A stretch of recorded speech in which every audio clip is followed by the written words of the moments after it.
And tonight on the Daily Wrap, who needs the Patriot Act when the FBI has already been running its very own Air Force to run surveillance programs right here at home? We'll air all the shady details. The TSA is reduced to a punchline after failing nearly every test possible. Are you at risk when flying the not-so-friendly skies? And Hillary Clinton sees her polling numbers hit their lowest point in nearly 15 years. Is it time for her to put up instead of shutting up? We talk about all that, plus potluck and yay and nay. This is the Daily Wrap, live from New York City.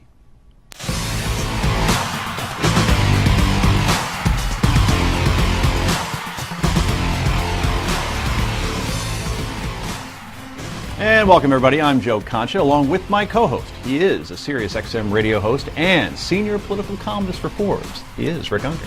Good evening. Good evening, sir. And to his right, power attorney and America's pundit, Heather Hansen, is back. And finally, he's the editor of thewisdomdaily.com, Rabbi Brad Hirschfield, here in Bears, Navy, and Orange. Well played, sir. Thank you. Okay, let's get right to the Daily Download.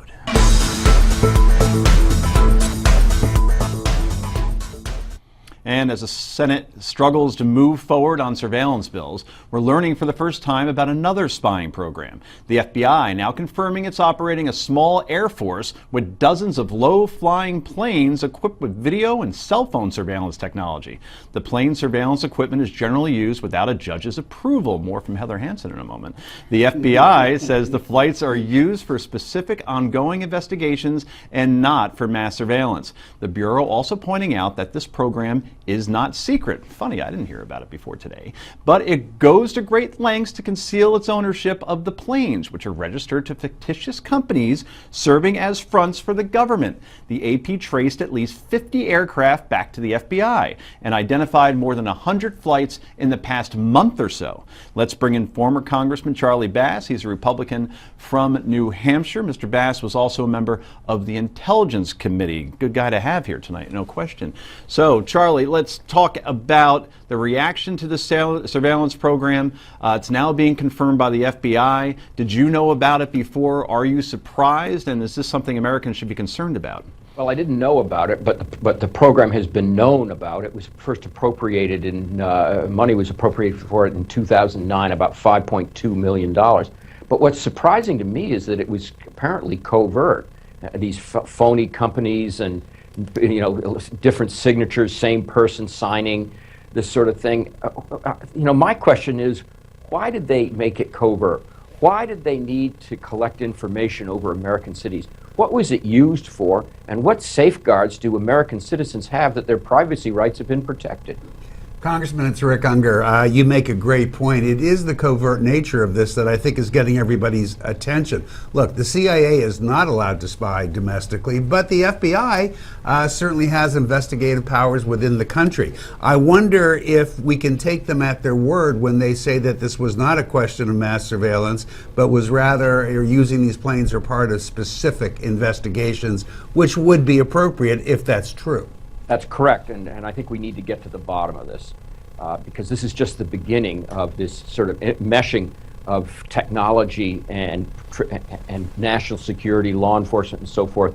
If you think it's bad now with aircraft, 80 aircraft going around the cities of America, imagine what's going to happen in 5 or 10 years when the skies are darkened with drones collecting all this information. And I think the committees of jurisdiction, on the House side at least, Homeland Security and Judiciary, should hold hearings immediately and get the appropriate officials up there to discuss exactly what they're doing and why. Mr. Bass, I want to ask you, the FBI has said in the past that they never throw anything away, that they keep everything that they have. Here they're doing this fishing with a great big net as opposed to a hook. In your experience, do you think that this is the type of information, all of these different people's cell phone information, something that they would keep or something that they would throw away, which I think is mandated by the Constitution? I can't answer that question. I think it's a question that should be asked of them when they're called up to the Hill.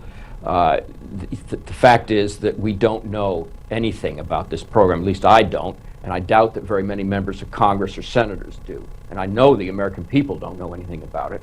And I just think it is, you have to believe that they're going to keep information as long as they possibly can.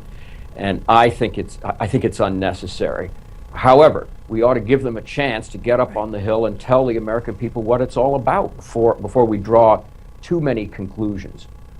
Congressman, thanks so much for joining us. We really appreciate it tonight, and Glad to certainly we'll be- be talking about this more. And when we do, we'll definitely have you back. Thank you. All right, enjoy the warm weather down there. I will. For those watching in other parts of the country, it's like 50, and I think I saw my own breath outside before. It's miserable here in New York, and the same in Washington, according to the Tomorrow's gonna be congressman. better. Oh, well, okay, good, Heather. Always Cool the weather. optimist. Yes. So anyway, when you heard about this today, and it was a pretty big story. Were you surprised from a legal standpoint that this was going on? Well, yeah, it's shocking from a legal standpoint. It's not surprising as far as this administration. The cell phone surveillance that they're doing in these particular planes has been used on cell towers called Stingrays. It was first discovered back in the fall. I wrote a piece about it and whether or not it's constitutional. So the fact that it's happening didn't surprise me, but it is completely at odds with our constitutional case law. The fact that they're taking video from these planes is actually permitted according to the Supreme Court under the Constitution. There is a case where they were seeing somebody growing pot in his backyard, and the Supreme Court said as long as anyone flying by in a plane could perhaps see their backyard, then they have no reasonable expectation of privacy. But the cell phone information, the fact that they're getting and keeping, arguably, all of this cell phone information is certainly questionable. It hasn't been decided by our Supreme Court, but it will be. So, Brad, the NSA goes away, but really, who cares? Because the FBI has its own Air Force. Well, it's not exactly an Air Force, but I think let's start with a premise. Do we agree that this country is at war? Yes. If we agree that this country is at war with global Islamic terror, then can we imagine that the norms under which we operate are going to be adjusted? That's not a carte blanche for the federal government to do anything it wants. That's actually the death of the Constitution, and it has to be dealt with if that's what's going on. But I don't know that we've really been willing to fully internalize, if we genuinely are at war, what that does mean in terms of information gathering, in terms of expectations of privacy, and a whole variety of other things, let alone how privacy itself, I believe, is going to be redefined in this century. We're making some presumptions here I think we have to be careful about. The FBI has said, I don't know, you can believe them or not believe them, but they've said that they're using these planes for specific investigations. Right, it's not mass for collection. mass. Right, And if it's targeted. not mass collection, there's nothing really wrong happening here. Right. I don't know if they're telling the truth, but they are entitled to do that for a specific investigation. But it's impossible with the technology that Well, we have. it's not impossible. No, it You depends can how they would absolutely be focus using it. If You know, the type I of just- cell phone technology with these Stingrays, it is impossible. Well, not But- if they but- don't keep it. I mean, you But know. that's different than what you just said. Keeping it is different. You're right. If they take it and then throw it away, which is why I asked the congressman, or if they're honing in on a certain phone. impossible. Okay. Well, in any event, we do have to give them a chance to say what they're really doing. Yep. Secondly, so we don't mislead people, this is important. The Senate did accept the House bill Yes. today.